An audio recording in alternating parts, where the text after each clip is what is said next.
ரொம்ப நாள் கழித்து எனக்கு அகத்திக்கீரை கிடச்சிருக்குங்க. இன்றைக்கி அகத்திக்கீரை சாம்பார் தான் வைக்க போகிறோம். இந்த அகத்திக்கீரை ரொம்ப நல்லது உடம்புக்கு. அகத்திக்கீரையில் B1 தயாமின் அப்படின்ற சத்து இருக்கிறதுனால ஞாபக சக்திக்கு ரொம்ப நல்லது. எல்லா வகையான தலைவலிக்குமே ரொம்ப நல்லது. பிபி உள்ளவங்களுக்கு சாப்பிட்டா ரொம்ப நல்லது. சுகர் வராமல் கட்டுப்படுத்தும். முக்கியமாக டிப்ரெஷனில் உள்ளவங்க இது சாப்பிட்டுட்டே வந்தால் டிப்ரெஷனையே இது போக்கிரும்னு சொல்லியிருக்காங்க. வாங்க செய்யலாம்.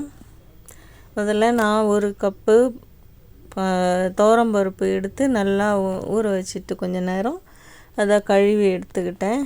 அந்த கழுவி எடுத்ததில் கொஞ்சம் தேவையான அளவு உப்பு, மஞ்சத்தூள், வீட்டில் அரைச்ச மிளகாத்தூள், பெருங்காயத்தூள், ஒரு ஸ்பூன் எண்ணெய் இதெல்லாம் போட்டு கூடவே வெங்காயம், தக்காளி, பச்சை மிளகாய், பூண்டு எல்லாமே நான் நறுக்கி வச்சுருக்கேன்.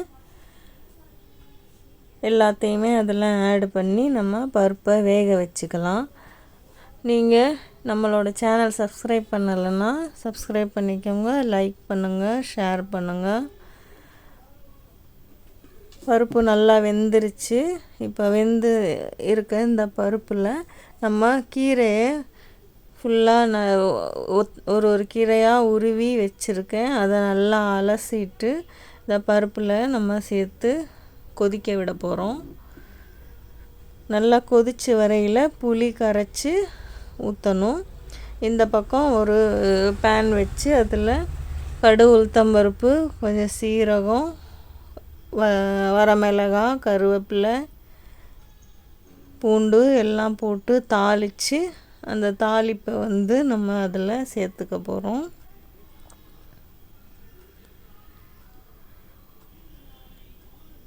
நம்ம சேர்த்துட்டு நல்லா கொதி வர விடுங்க. வாரத்தில் ஒரு நாளாவது இந்த கீரை எடுத்துக்கிட்டால் உடம்புக்கு ரொம்ப நல்லது. நீங்களும் இதே மாதிரி செஞ்சு சாப்பிடுங்க. எங்கள் அந்தமானில் இந்த கீரை ரொம்ப வருஷம் கழித்து நான் இப்போ தான் வாங்கியிருக்கேன். ஒருத்தவங்க கொடுத்தாங்கன்னு நாங்கள் சாப்பிட போகிறோம். நீங்களும் இதே மாதிரி செஞ்சு சாப்பிட்டு எனக்கு கமெண்ட் பண்ணுங்கள்.